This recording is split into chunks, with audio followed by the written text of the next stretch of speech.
Chris Angel, famous Vegas magician. Let's watch as he swallows the coin, spits it out, and through osmosis or whatever, shoots it off at Taylor Swift's cheek so that it ends up on one of the players' heads. That's the team that decides to kick or receive. Who says no?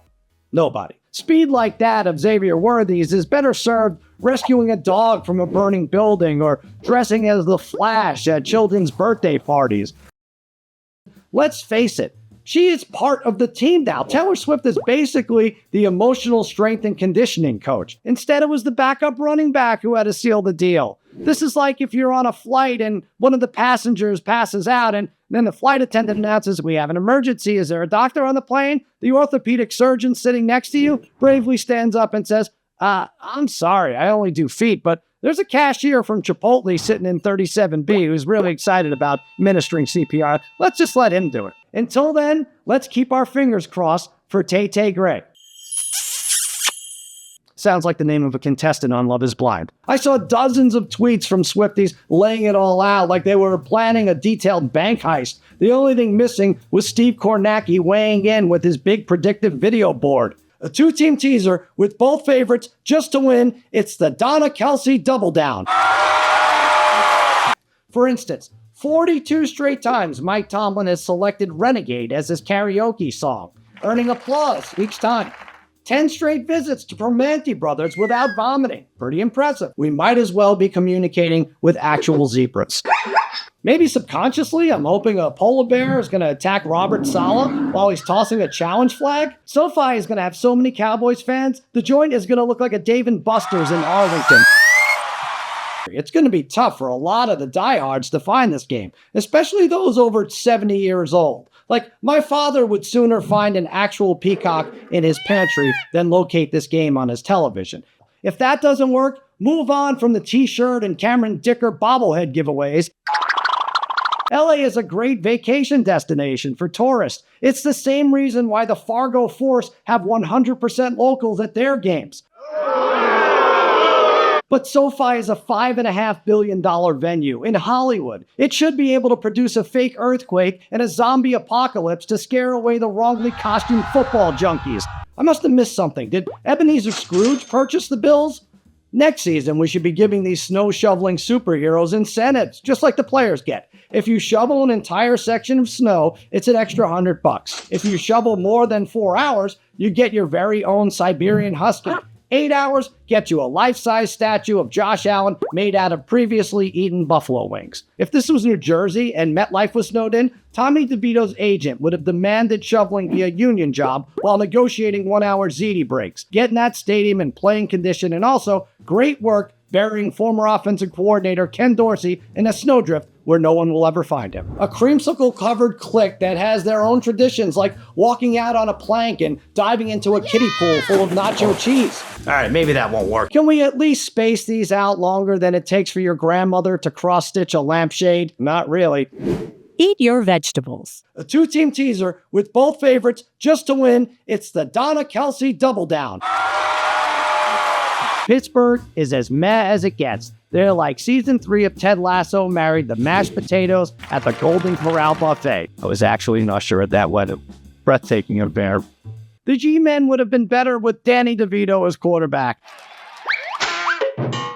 The opposing team must send their best edge rusher on a 10-minute break. Have them head over to the Blue Tent for a power nap or a pedicure. Enjoy yourself. If all else fails, just bubble wrap the hell out of these quarterbacks. Help them prevent from breaking before Christmas. You're welcome, NFL. No reason to turn Jim McMahon into Jim McMacarena. The good news is, this Bengals beer basher is now the recipient of my mid-season award for Fan of the Year. The reason I hate them so much is simple. I never win. I've been in eliminator pools since Terry Bradshaw was in diapers. The first time. The truth is, I can't imagine Thanksgiving without football. It would be like Flavor Flav without the clock. There were other Thanksgivings where the quarterback play made you want to inject tryptophan directly into your veins. Dolphins head coach Mike McDaniel looks like he leads a team at the Geek Squad. Whoever runs the fastest 40 time in place while wearing an Oculus headset wins a plasma TV. Did you see that football? For some reason, the league decided to use these specialized K-balls, which proved to be shinier than Jennifer Lopez after a spray tan session. But it's not Tony Romo's fault. As most Cowboys fans did that night, after the game ended, I had to get out of the house, so the wife and I went to see a showing of Blood Diamond, during which I cried myself into a tub of popcorn for the entire 143 minutes. Shut up. Expect lots of Big Dom merch this holiday season. Big Dom tree ornaments. Like Elf on a Shelf, you've got Dom on a palm. I present you with Big Dom dreidels. Happy Hanukkah! We made them out of clay and provolone. Yes, Easton Stick is a real name, even though it sounds like he'd be one of the characters in a Key and Peele sketch, or a deodorant Pete Rose would be forced to endorse in an effort to pay off gambling debts. Easton shoves 150 lucky pennies into his jockstrap. Easton is a gifted breakdancer who has dreams of competing in Paris in 2024. He's allergic to kiwi. And most importantly, his middle name, Peppermint. Really gets you in the mood for the holidays. The Raiders actually had diehard fans. They all died. Treble had a monster truckathon last year. Very sad. This is much easier and probably cheaper than hiring movers again. The Chargers are now called the Raiders. The Raiders are now called the Chargers. The Raiders fans are still in LA. LA County Jail, but still LA. Just get it done, fellas. But whatever you do, please leave Austin Eckler behind. He deserves it for screwing me in 3 fantasy leagues. You need to do your part. Forever 21 should have 21 flat screens. Hey, Best Buy, you're practically a sports bar already. Go ahead and make it official. Serve wings, and they will come. This holiday season, I hereby bestow A-Rod a well-earned trophy celebrating him as the MVP of the first 3 plays of the 2023 season. For Bill Belichick, an all-expense-paid stay at the Wynn Resort. Panthers owner David Tepper gets a crossbody satchel made by Coach. For Philadelphia Eagles quarterback Jalen Hurts, buttock enhancement injections. For Tommy DeVito's agent, a 23andMe ancestry kit. So many bad draft days, and not to mention even a bad draft day movie. Poor Kevin Costner went from Dancing with Wolves to Dancing with Plot Holes. Does Woody think Bob Kraft and Jerry Jones see him at the owners' meeting and are like, oh man, don't mess with this guy. He's tight with Jacob the Jeweler. I guess the good news for Woody's heirs is one of them is about to inherit that monstrosity. Unless, of course, he leaves it to Woody Harrelson.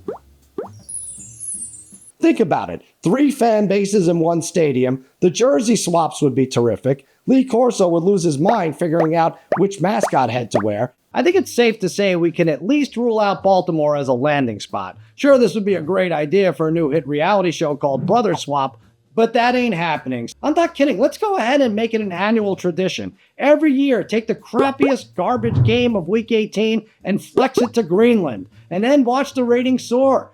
And the players and coaches will have the entire offseason to deal with their frostbite. I mean, we're going to cryogenically freeze Belichick anyway, right? It's as if just before he was fired, the team mascot was hanging out in the parking lot slashing his tires. You still watched more than you did last year. And so the powers that be said, you know what? We got them over a barrel. Let's make them pay extra to see a postseason game featuring the world champs. They even measure hand size. All pointless exams. Who cares if your franchise quarterback has got Andre the Giant mitts? None of it matters if he's going to crumble like my grandmother when the thermostat goes south of 76 degrees. How about at the combine, they have a machine that blasts snow on the quarterbacks as they're doing the cone drills. Put them in a meat locker. Measure their cold plunge tolerance. Have them run a 40 in an ice rink. This is what matters in January and February. None of it made sense. And then it quickly made sense after I found out that producer Jack's wife was, are you ready for this? A Green Bay Packers fan. I had been cursed by producer Jack's wife. Pittsburgh's wind chill had the Heinz bottle serving up frozen ketchup. Lions fans are shoveling down sandwiches. Look at this guy piling up a Megatron-sized meal. Nice job creating your own obstructed view seat and for giving new meaning to 8 Mile. That's not gritty, that's just gross. I swear I'd pay $79.99 to watch their wedding on pay-per-view just to hear the best man speech in the rare event that Jason survived the bachelor party. Bring it on. It's like if just before announcing the winner of American Idol, Ryan Seacrest tossed to a 2-week break. Let's face it, the Pro Bowl has basically turned into the Manning brothers throwing footballs through a tire, trying to win a closet full of new quarter-zip pullovers. Whoever comes up short plays all of their home games in London next season. like the reverse Meghan Markle.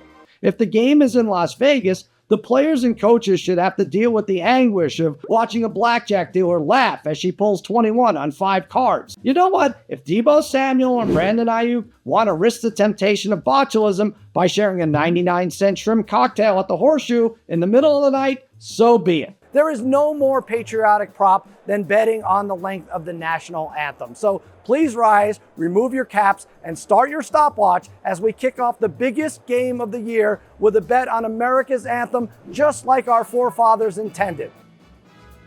Chiefs wideout Rashee Rice is favored at plus 630, which must make the Cheetahs super jealous. I don't even know how this is measured. I guess we're trusting some woman named Next Gen, who I assume replaced previous gen. How is it calculated? Do 5-yard carries count? For instance, you can see Mr. Las Vegas himself, Wayne Newton, perform. No, not at the Flamingo. For that much, he would come to you and sing in your living room. Donka, shame on you for passing this up. For $5,800, you can get married by an Elvis impersonator at the Little White Wedding Chapel 85 times. Odds say at least one of those marriages will last. You don't think Brock Purdy, who already showed signs of crumbling in the first half against the Packers and Lions, is going to have butterflies the size of pterodactyls? All right, congrats to everyone who made money betting the Super Bowl, particularly those who cashed the plus 1,100 that the game would go to overtime. Now, the Chiefs and Andy Reid were the only ones who seemed to have known the rules, and they were the big winners. And also Wingstop, who got another surge in overtime orders. Part of me would like to see him try this until he makes it. I mean, there'd be nothing funnier than watching an 83-year-old Gronk attempt to bang a pigskin through the upright using his walker. We're on to your secret, Tom. You weren't studying this year to be a broadcaster or how to become a Dunkin' Donuts pitchman. In order to pass the NFL bettor's final exam,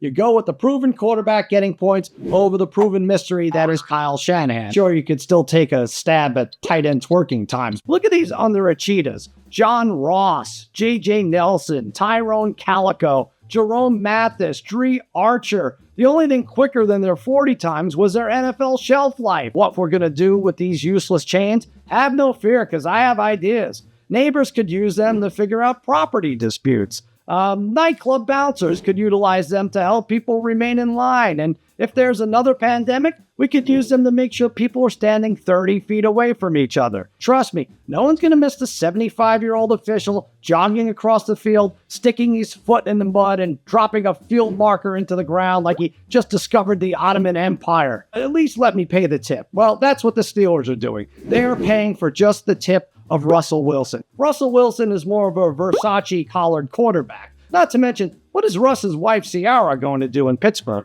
Ride the log jammer at Kennywood while slamming down Primanti Brothers sandwiches? She doesn't strike me as a French fries on top of pastrami type of gal. But don't worry, you'll play in a lesser tournament where the winning quarterback gets to go to Legoland. Almost makes you think Caleb Williams should have slow played it, remained in school for one more year, kept collecting that Wendy's and Dr. Pepper NIL loot. He could have built his own Superdome on the USC campus. The experts loved the 2013 draft the day it happened. Look at this mess. Deserves to be graded with a branding iron. I'm giving my Dallas Cowboys an A and everyone else a C-. Can you imagine all the helmet catches now? If you could somehow pin a ball to that head pillow, then you deserve all the praise in the world.